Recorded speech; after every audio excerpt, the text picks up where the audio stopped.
Good? Okay. Good morning. We're here to talk about the officer-involved shooting, and so we wanted to give you some information and some updates. So I'm going to go through a timeline of what occurred, and then we're going to show you a couple of videos. So at 7:18 p.m. on April 29th, officers attempted a traffic stop for a traffic violation at the intersection of Hamilton Avenue and Minnesota Avenue. The suspect failed to stop and fled the scene. Officers lost sight of the vehicle. The officers also aired a description of the suspect vehicle. Officers continued to circulate the area in an attempt to locate the suspect. At 7:29 p.m., the unoccupied vehicle was located by officers in the 1100 block of East 18th Avenue.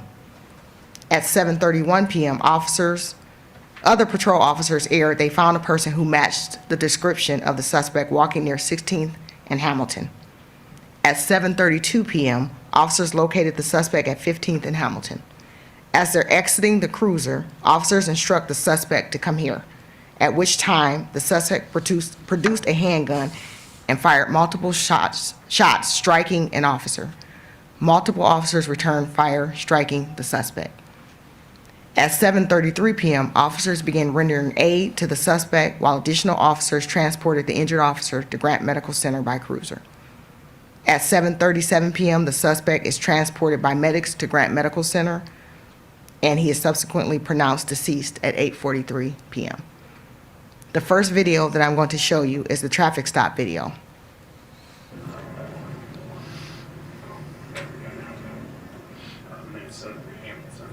Ready? 2-1. 2-1. 10-6, Hamilton to South of Minnesota, King out of Mary, 9770, white Chevy Suburban. Copy, Hamilton in Minnesota. It's a slow roll on us, not sure if that's the option on it, stand by. Hey, copy, any other cars in that area?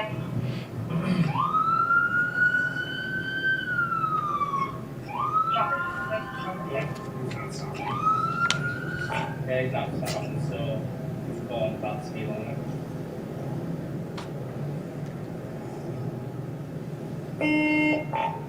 Signaling to go east on Loretta.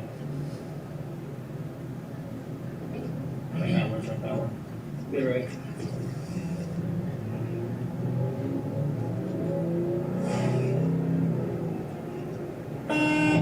South Ontario, come up the Hudson, we're falling off traffic walls.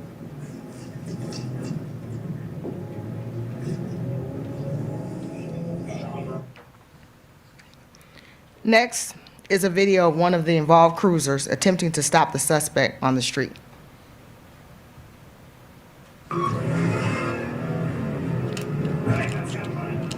That's like the same collection. Yeah. Right here.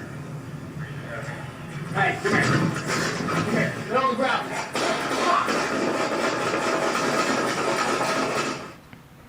All right, so as you can see, that video, Here are very some graphic still there. The shots. second video showing the police cruiser, one of those cruisers involved, trying to stop the suspect on the street. And as you've heard police describe the suspect shooting. So we are coming off of that video. It's a bit graphic. We're going to return shortly. But again, this is at the news conference there as the chief of police is explaining what happened on Wednesday when one of the officers was shot. Again, we know it was shot twice. We're going to resume looking at the video now. Right here.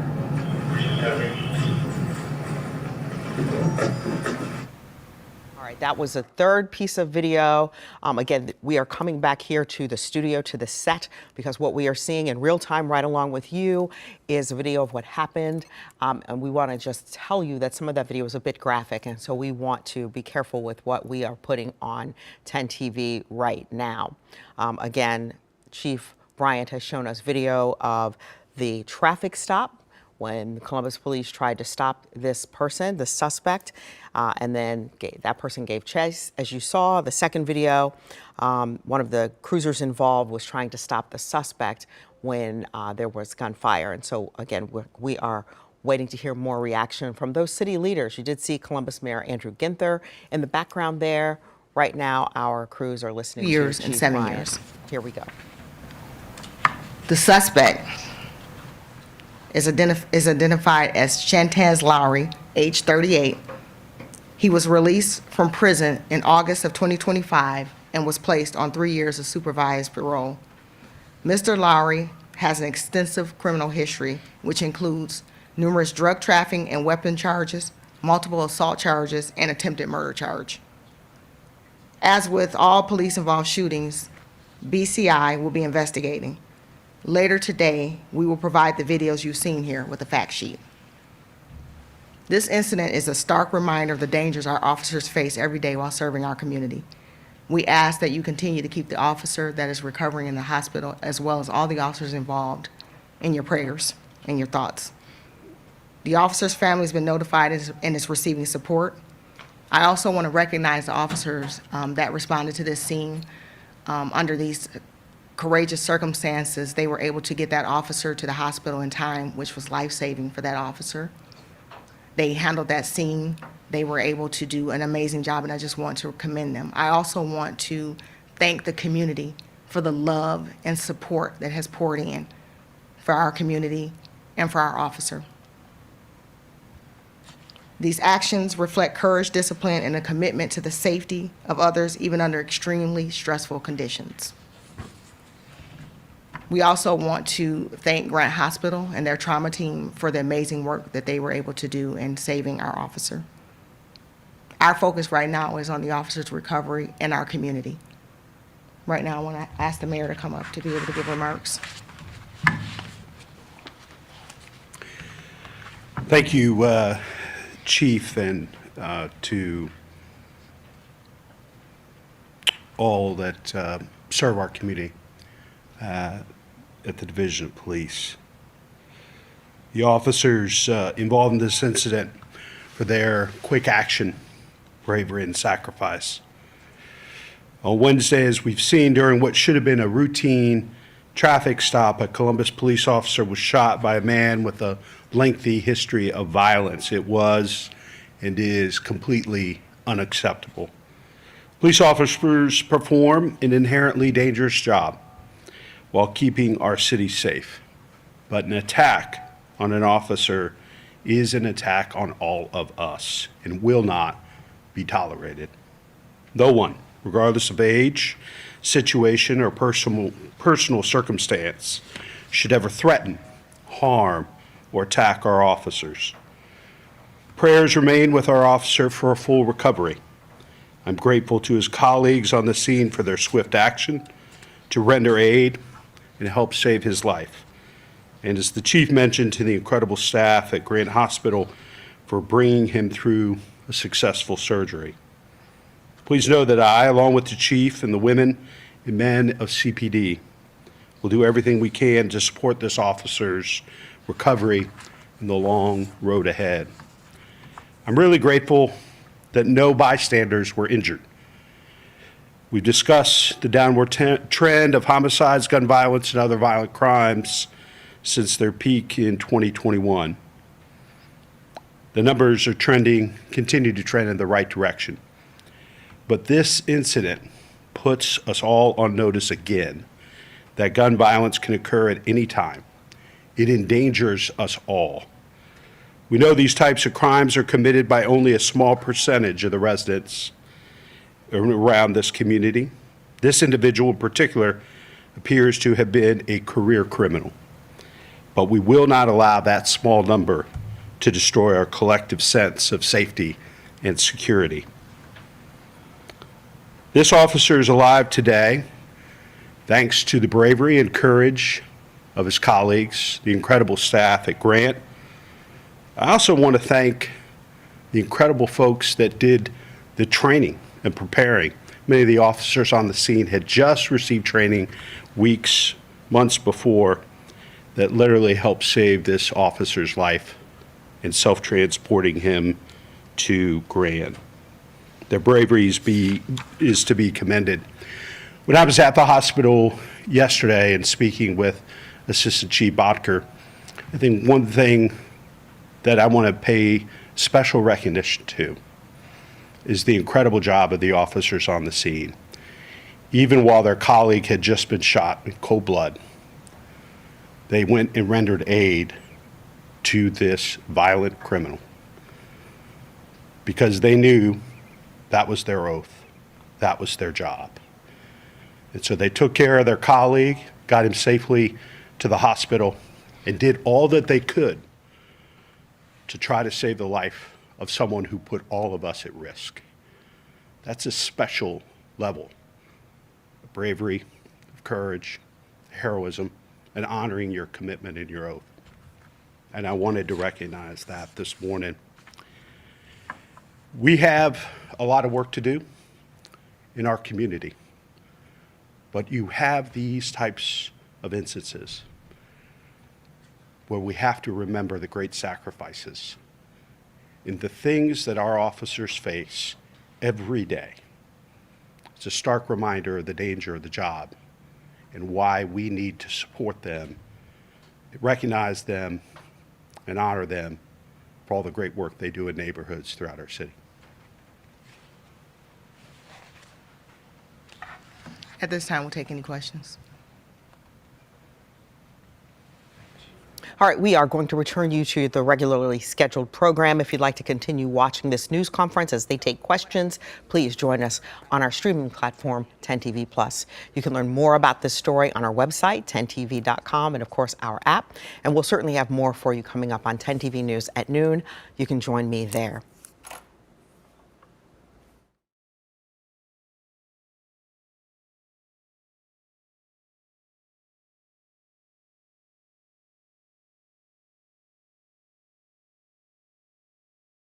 To keep the hospital surrounded and keep him surrounded with officers. This suspect is a parole violator. We've done stories about this.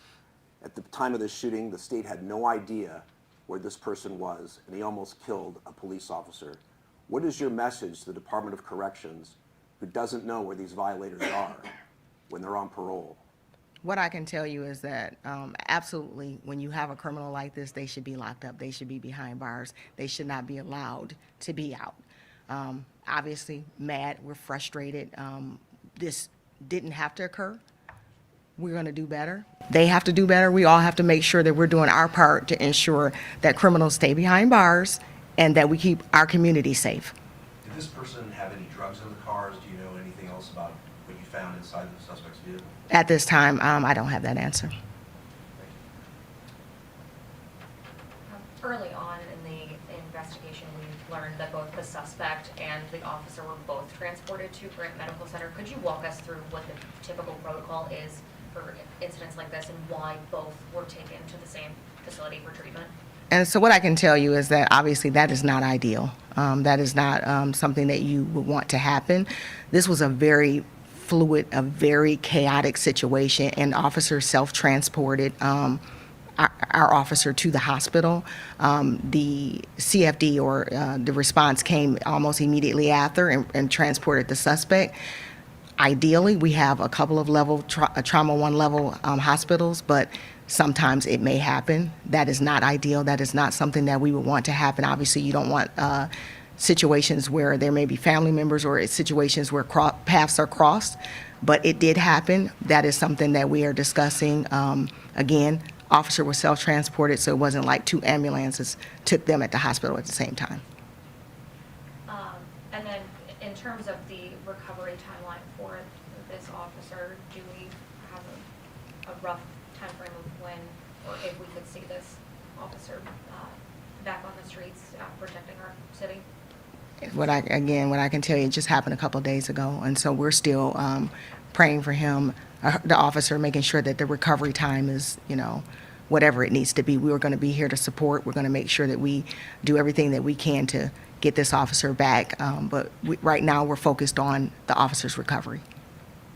Do you know if stop sticks were deployed trying to slow this suspect's car down before they actually approached the car? There were no stop sticks deployed. Can you remember how many officers fired and how many shots were fired? At this time, we don't know how many shots were fired. There were 4 officers that were involved in the incident. In terms of the review of what happened, who does that? How does this go forward? Well, BCI, they're investigating any officer-involved shooting. They take the lead, and they're the investigators on that case. Time for one more. Thank you.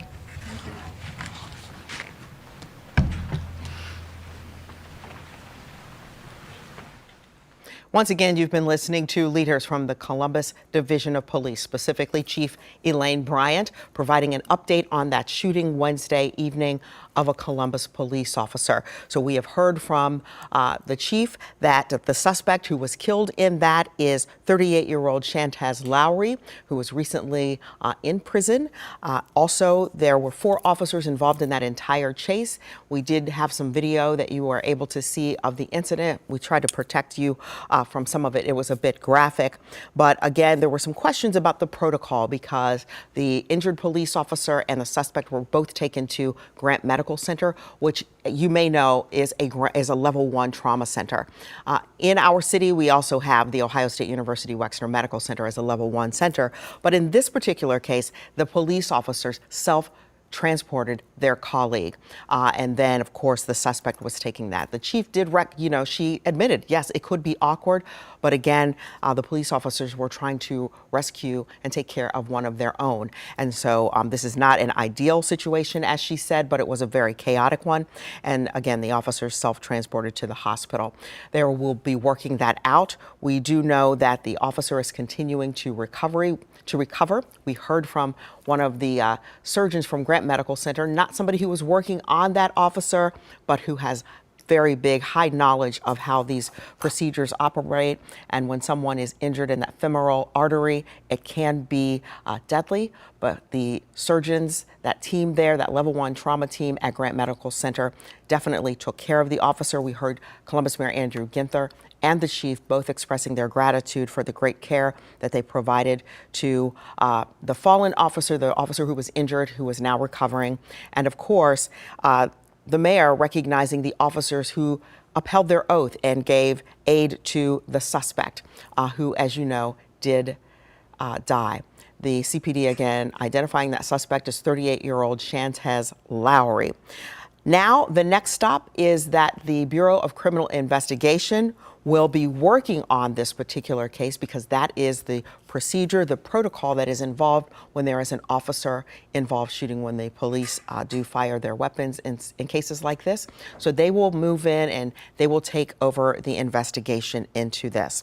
You heard some of the questions there from our colleague Kevin Landers, who asked about a message to corrections here in the state in terms of when they release someone with the record that we have seen from Shantaz Lowry. It's been described as one who has had a significant criminal history, and so that is something that we are certainly going to hear more conversation about. But the headline here is that the police officer, the Columbus police officer who was shot twice, is recovering in the hospital, getting a lot of support from obviously his colleagues in the police department and from the city.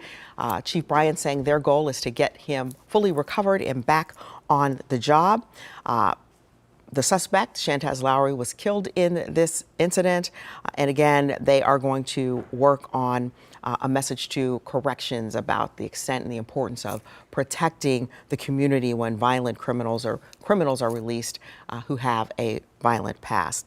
There were also, wanted to point out this, no stop sticks were issued or put out on the streets during that chase when they initially tried to stop the suspect. We did see some video from that. There were in total 4 police officers involved in that. And again, when they pulled over and Lowry got out of his vehicle, as you saw in the video, if you were here joining us when that was issued, he turned around and fired his weapon. The police officer was hit, and then there were other police officers who were firing, and Lowry went down.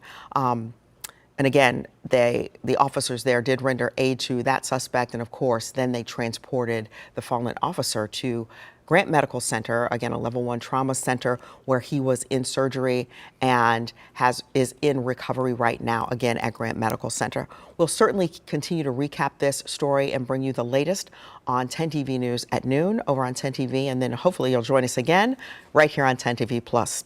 Take care, everybody.